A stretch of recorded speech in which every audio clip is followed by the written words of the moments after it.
رب العالمين وصلى الله وسلم على نبينا محمد وآله وصحبه أجمعين. رب اشرح لي صدري ويسر لي أمري واحلل عقدة من لساني يفقهوا قولي. اللهم آمين. اللهم صل على محمد وعلى آل محمد كما صليت على إبراهيم وعلى آل إبراهيم في العالمين إنك حميد مجيد. أما بعد. السلام عليكم ورحمة الله وبركاته. Welcome to our Friday Circle session.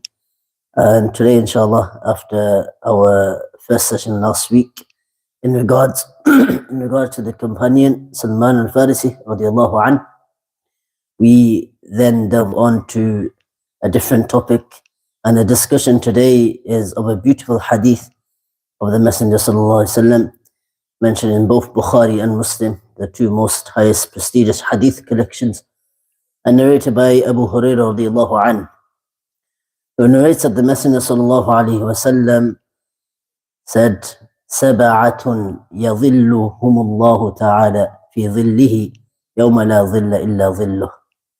That there are 7 types of people that on the day of judgment, Allah will shade them with the shade of His throne. Allah will shade them with the shade of His throne on that day where there is no shade to be found. As we know, on the day of judgment, when everybody's raised from their graves and brought forward for the day of judgment, for the questioning of the Yawm al-Qiyamah, one of the factors that we know and the attributes of the day of judgment is that the sun will be brought very close. The sun will be brought very close, so close that people will be sweating. And people will be sweating in accordance to their sins in the dunya. And there are people who will be sweating until their ankles, and people whose sweat will rise to their knees, and people whose sweat will rise to the middle of their bodies, and even people whose sweat will rise even to their mouths.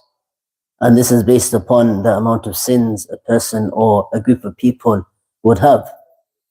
And so this is the first point to consider in this hadith, that the sins of a person has an impact on them on the day of judgment in terms of the waiting period. That time after we are raised and waiting to be judged, this time is a very uncomfortable time. And whilst many will be sweating in their own sweat and will be burning from the sun, its close proximity, there will be a group of people who will be shaded from the sun. That group of people are a very special type of people to Allah subhanahu wa ta'ala. And so much so that the Messenger sallallahu alaihi wasallam mentions them to us. And so when we go through these 7 types of people, inshallah, we should try to see which one of these 7 we can try to become. And if we find that we are already one of these 7, then we can try to even go beyond that and try to become more than one type from these 7. In hope that on that day, when people are sweating from their own sweat, when it's a very uncomfortable day, we will be shaded by the throne of Allah subhanahu wa ta'ala. And the size of the throne of Allah subhanahu wa ta'ala is something beyond our imagination.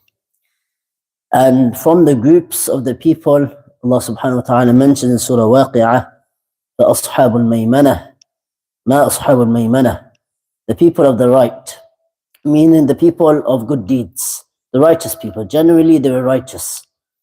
And Allah subhanahu wa ta'ala says that how great is their situation on the day of judgment. And then we have وَأَصْحَابُ الْمَشْأَمَةِ مَا أَصْحَابُ الْمَشْأَمَةِ. We have the people on the left, the people who are generally in the wrong, generally not on the right path. Their fate will also be found on the day of judgment. And then we have a third category Allah subhanahu wa ta'ala mentions. And this category is, in the next verse, وَالسَّابِقُونَ السَّابِقُونَ, the forerunners, the forefronters, as it said. The people who will be way beyond even the righteous people. They are a very specific type of people who were always righteous in the dunya and were always mindful of Allah subhanahu wa ta'ala and always mindful of the religion. And they will be ahead of people on that day, even ahead of the genuinely righteous people. أولئك المقربون. They'll be right at the front. في جنات النعيم, in the glorious paradise. And so from these people, we find that there will be a significant 7 types of people who will be specifically given shade by Allah subhanahu wa ta'ala on the day of judgment. The first type that the Messenger sallallahu alayhi wasallam mentions that will be shaded on the day of judgment is a person whose heart is attached to the mosques. رجل قلبه معلق بالمساجد. His heart is, or her heart is attached to the mosque, so much so that they like to spend time in the houses of Allah. They like to pass their time whilst they're in the house of Allah, and they would like to sit in the house of Allah and remember Allah through different types of worships, whether it's prayer, the recitation of the Quran, the dhikr, the seeking forgiveness, making dua, or even just spending time in the mosque, because the mosque is the best place to Allah. The afdal makan, the best of places in the sight of Allah are the masajid, and the worst of places, as the Messenger sallallahu alaihi wasallam says, in the sight of Allah are the marketplaces, the supermarkets.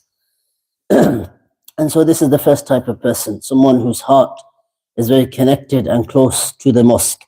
The second type of person is al-imam al-adilu, a just ruler, someone who is a person of authority or has been given power. He has the responsibility of a flock or a type of people or a nation or even a small organization. This kind of person, if he or she is just in their responsibility towards everybody, and this is a means for them to gain the shade of Allah subhanahu wa ta'ala on that day. And when we look into a just ruler, we find that when the ruler is just, then the society as a whole is just. The people live upon justice, naturally, because the ruler sets the way and sets the laws of justice.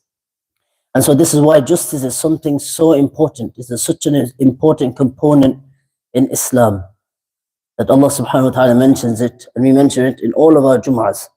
إِنَّ اللَّهَ يَأْمُرُ بِالْعَدْلِ وَالْإِحْسَانِ وَإِيتَاءِ ذِي الْقُرْبَى. That indeed Allah commands justice.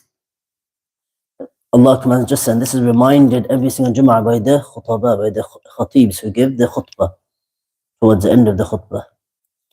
And Allah subhanahu wa ta'ala mentions many times in the Quran about justice, about adalah and al-adl, and about al-qist, justice, especially for the ones who have power and authority.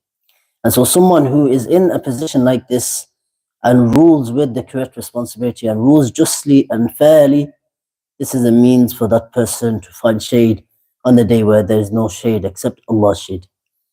The next person, shabun, a youth, a young person. نشأ في عبادة الله عز وجل.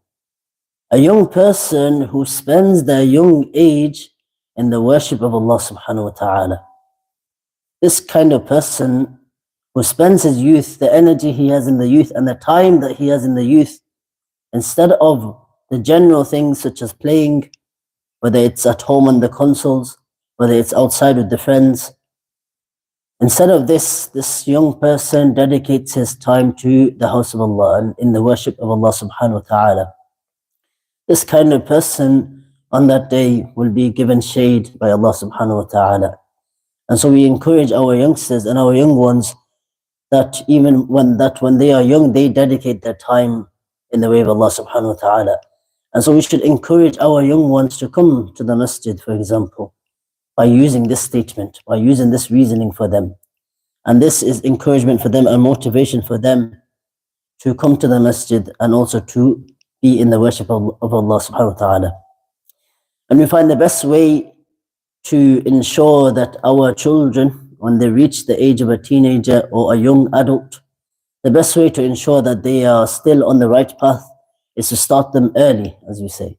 Once we get them into that routine, and especially that understanding of how important it is to, for example, pray, or to learn the Quran or to be inclined or acclined with the mosque. When we teach them this from a young age and help them to understand this from a young age, then naturally we see majority of cases they have a certain love for the mosque, a certain love for the religion of Islam. And naturally we find that they will be practicing. And so if we can start this from a young age, it helps a lot along the way. In comparison to someone who is nurtured in a way where Islam is not at the forefront. And then when they become a teenager, it can be a bit more difficult to get them in line, as we say. The next category of people, رجلان تحابا في الله واجتمعا عليه وتفرقا عليه. Two people, and this is specifically talking about two males or two females, who gather together and love one another for the sake of Allah subhanahu wa ta'ala. Two people who come together to do something for the sake of Allah subhanahu wa ta'ala. Two people who come together to remember Allah subhanahu wa ta'ala. And when they come together to remember Allah, and when they leave each other, they are still remembering Allah. Two people who are like this will both find shade on the Day of Judgment. And so this links to having good companions, good friendship. Having someone who reminds you about Allah. They say the true friend is when you speak to them or when you communicate with them, you are reminded of Allah. This is the best type of friend to have. And the worst type of friend is when you communicate with them or you converse with them or you spend time with them, things that are satanic come to mind, whether that's from the speech, whether that's from the thoughts, or whether that's from the actions. And so we should try to make good friendships and keep good friendships. And you find that these good friendships that help one another to remember about Allah and stay in the correct path, this will lead you to shade on the day where there is no shade except Allah's shade. The next type of category of people is, and this is specifically for a man in the hadith, but also in this day and age we can say, and the scholars have said, this extends to both genders. رجل دعته امرأة ذات حسن وجمال فقال لها إني أخاف الله. A person, and I will say this from the masculine gender first, a male who is invited by a female who possesses beauty and excellence in her appearance, invited towards wrong, invited to something that is illicit and inappropriate. Or we can even flip it around.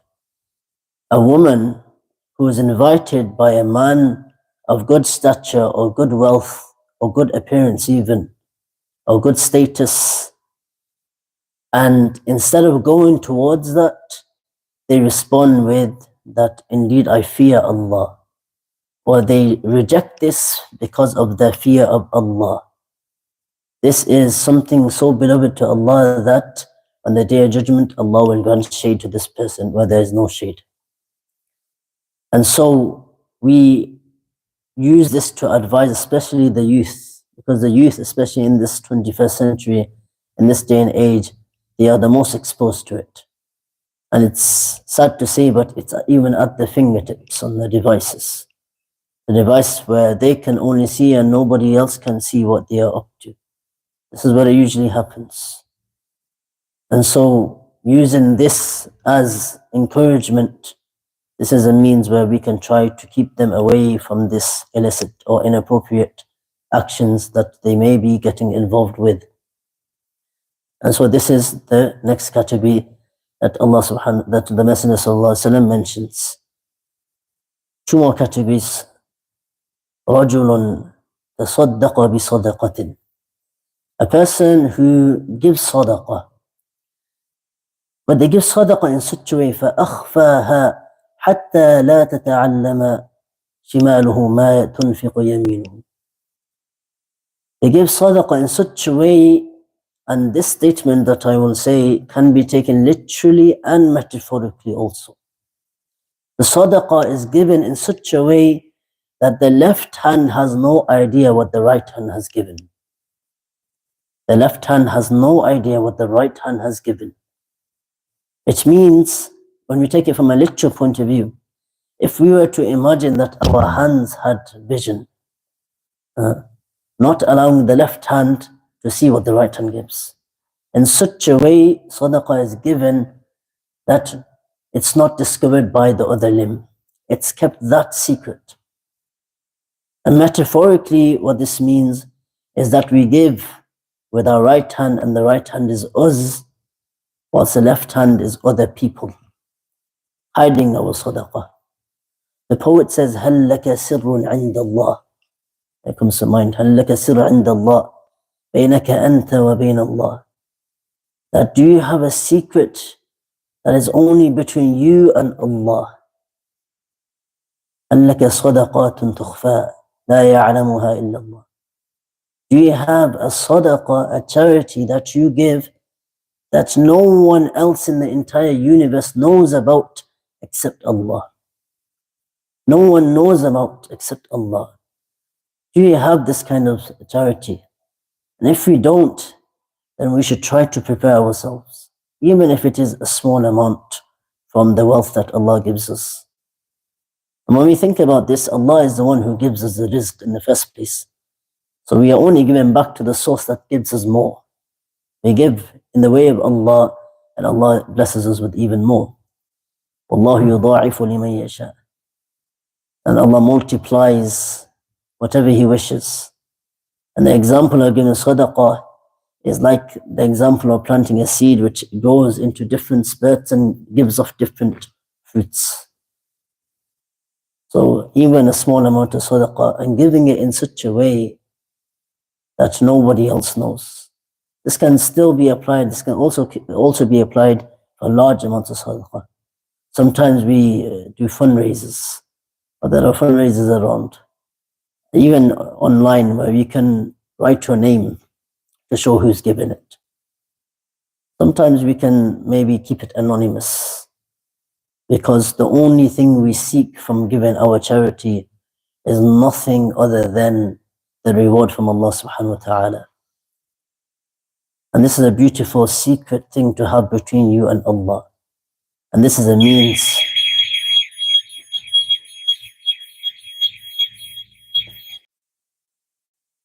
Yeah.